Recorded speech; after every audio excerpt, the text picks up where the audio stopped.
Alright, this is Eric Ackman, Lab 4.2. We got our pressure side to our pressure relief valve, which is set to 300 psi.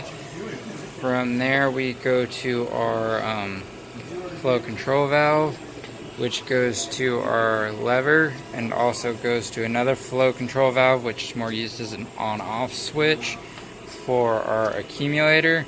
Our accumulator is attached to this gauge, and on the back side of this it controls our cylinder.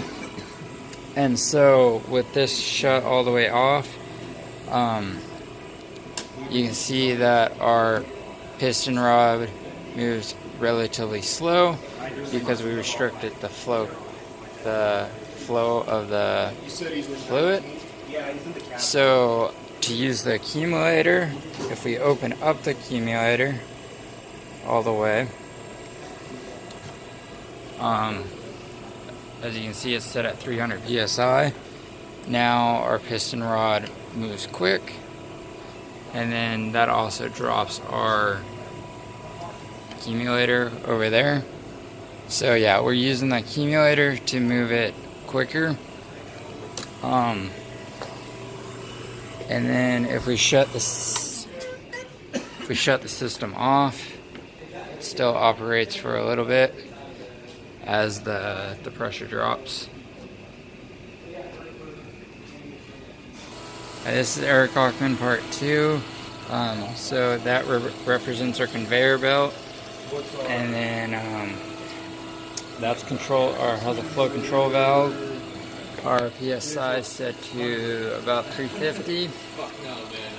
And then coming out of the other power manifold, we got a flow control valve, which then goes to our accumulator, and from our accumulator it goes to the switch.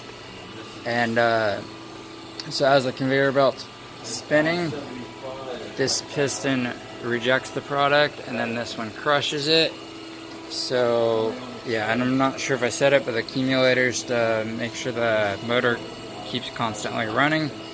So, and then you push the lever, and spins and crushes, and then you retract. And yeah, as I'm doing it, the motor doesn't slow down. And yep, that's part 2. Alright, this is part 3. Coming out of the power side, it goes to our directional control valve, and then from our directional control valve, one goes to the back end of the cylinder, and then the other comes into the one-way valve. So coming out of this side, we got it going into our one-way valve, and from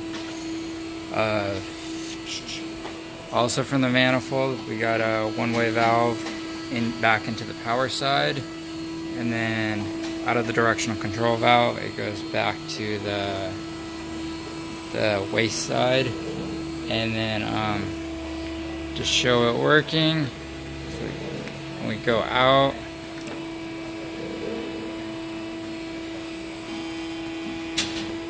it goes out slowly, and then when we retract, it goes back really fast. So slow and fast. And that's our regenerative circuit.